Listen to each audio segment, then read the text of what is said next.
Assalamualaikum warahmatullahi wabarakatuh. Waalaikumsalam warahmatullahi wabarakatuh. Waalaikumsalam warahmatullahi wabarakatuh.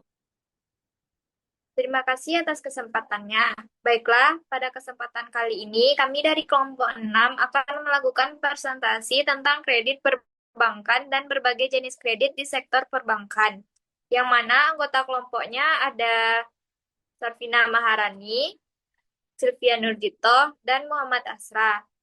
Langsung saja kita mulai presentasinya. Yang mana pemateri pertama adalah Sarvina Maharani. Kepada Sarvina Maharani dipersilakan. Baik, terima kasih moderator. Materi pertama itu tentang pemahaman kredit. Kredit berasal dari kata credere yang berarti percaya atau to believe atau to trust. Maksud dari kata tersebut bahwa kredit mengandung unsur kepercayaan dari bank kepada nasabah untuk dapat menggunakan kredit sebaik mungkin. Pengertian kredit menurut para ahli. Pertama, menurut Anwar. Menurut Anwar, kredit dapat dipahami sebagai pemberian prestasi atau jasa dari satu pihak atau kreditur kepada pihak lain atau debitur, dengan kewajiban untuk mengembalikannya pada waktu yang telah disepakati, disertai pembayaran berupa uang sebagai bentuk balas jasa. Kedua, menurut Hasibuan. Hasibuan mendefinisikan kredit sebagai segala bentuk pinjaman yang harus dilunasi oleh peminjam sesuai perjanjian, termasuk kewajiban membayar bunga. Tiga, Kasmir.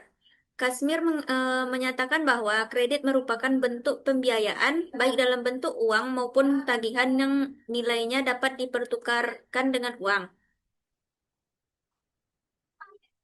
Selanjutnya menurut Muljono. Menurut Muljono, kredit adalah kemampuan untuk melakukan pembelian atau memperoleh pinjaman dengan dasar perjanjian di mana pembayaran dilakukan pada waktu yang telah ditentukan. Yang kedua, menurut Faisal Rifai. Menurutnya, kredit merupakan penyerahan uang, barang, atau jasa kepada pihak lain atas dasar kepercayaan dengan perjanjian bahwa penerima kredit mampu membayarnya pada waktu yang telah ditentukan. Lalu menurut Undang-Undang Perbankan, yaitu Undang-Undang Nomor 7 Tahun 1998, bahwa kredit adalah penyediaan uang atau tagihan yang bisa disamakan berdasarkan kesepakatan atau persetujuan pinjam-meminjam antara bank dengan pihak lainnya dan mewajibkan pihak peminjam untuk melunasi hutangnya dengan jumlah bunga, imbalan atau bagi hasil lainnya dalam jangka waktu yang disepakati. Lalu selanjutnya itu ada unsur-unsur kredit. Yang pertama yaitu waktu yang menyatakan bahwa ada jarak antara saat persetujuan pembelian kredit dan pelunasannya. Yang kedua, kepercayaan yang melandasi pemberian kredit oleh pihak kreditur kepada debitur, bahwa setelah jangka waktu tertentu, debitur akan mengembalikannya sesuai dengan kesepakatan yang telah disetujui oleh kedua belah pihak. Tiga, penyerahan yang menyatakan bahwa pihak kreditur akan menyerahkan nilai ekonomi kepada debitur yang harus dikembalikan sesuai jatuh tempo. Empat, risiko yang menyatakan bahwa adanya risiko yang mungkin timbul selama jangka waktu tertentu antara pemberian dan pelunasannya. Lima, persetujuan atau perjanjian yang menyatakan bahwa antara kreditur dan debitur terdapat suatu persetujuan dan dibuktikan dengan adanya suatu perjanjian. Selanjutnya dalam pasal Undang-Undang Nomor 7 Tahun 1998 juga memiliki beberapa unsur yang juga terkandung dalam definisi kredit di atas, yaitu yang pertama persediaan uang atau tagihan yang dapat dipersamakan dengan itu.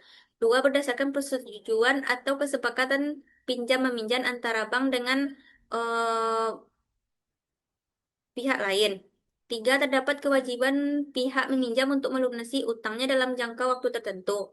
Empat, pelunasan utang yang disertai dengan bunga.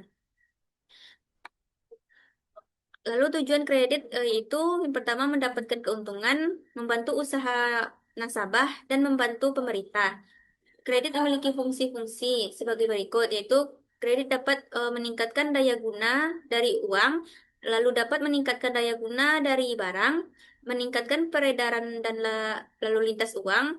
Empat, sebagai alat stabilitas ekonomi. 5, eh, menimbulkan kegairahan berusaha bagi masyarakat.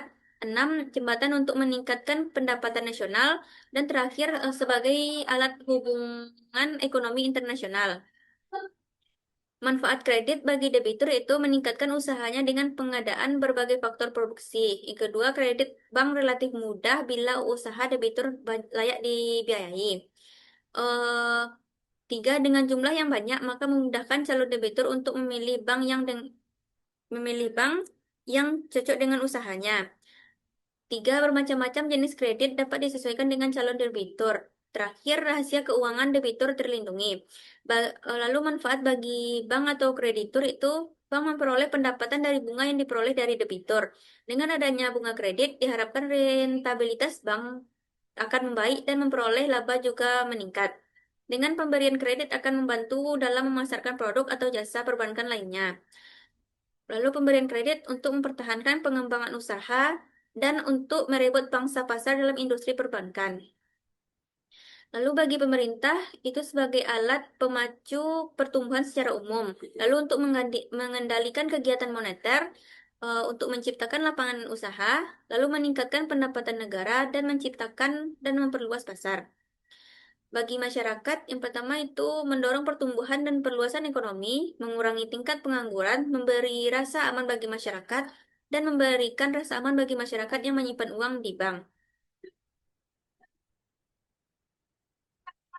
Selanjutnya itu pertimbangan pencairan dana. Dalam menjalankan usaha atau organisasi, ketersediaan dana sangat penting untuk mendukung berbagai kegiatan, baik untuk kebutuhan operasional sehari-hari maupun pengembangan usaha di masa depan. Eh, Selanjutnya, kebutuhan dana. Yang pertama itu tujuan penggunaan. Harus jelas dana tersebut akan dipakai untuk apa, seperti menambah modal kerja, membeli aset, atau untuk ekspansi usaha. 2, jumlah yang dibutuhkan. Perhitungkan jumlah harus realistis, tidak terlalu besar, sehingga membebani dan tidak kecil, sehingga kurang mencukupi. Lalu yang ketiga itu lama waktu penggunaan. Perlu dipisahkan antara kebutuhan jangka pendek di bawah 1 tahun dan jangka panjang lebih dari 1 tahun. Lalu sumber dana. Sumber dana internal seperti laba yang ditahan, tabungan atau penjualan aset. Lalu eh, eksternal itu misalnya pinjaman bank. eh, Siapa?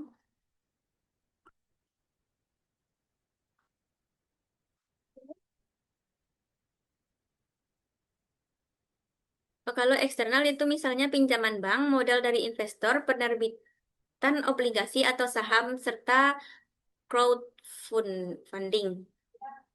Lalu risiko. Risiko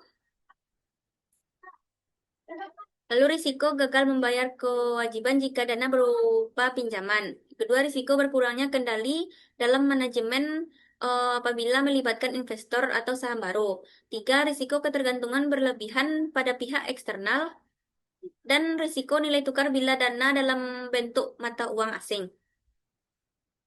Sekian materi dari saya kembalikan kepada moderator. Baik, terima kasih kepada Sarvina Maharani. Materi selanjutnya akan disampaikan oleh Muhammad Asra. Kepada Muhammad Asra dipersilakan. Baik, terima kasih moderator. Saya akan melanjutkan materi dari Selvina yaitu tentang kemampuan membayar kembali. Yang pertama adalah analisis arus kas atau cash flow analysis.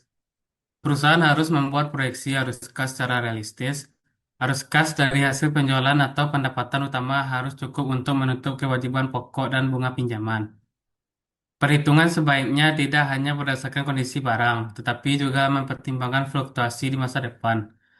Lalu ada kelayakan usaha atau feasibility of business.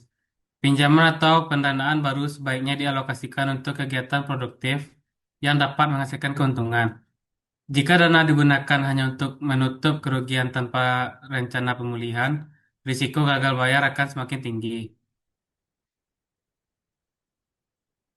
Next.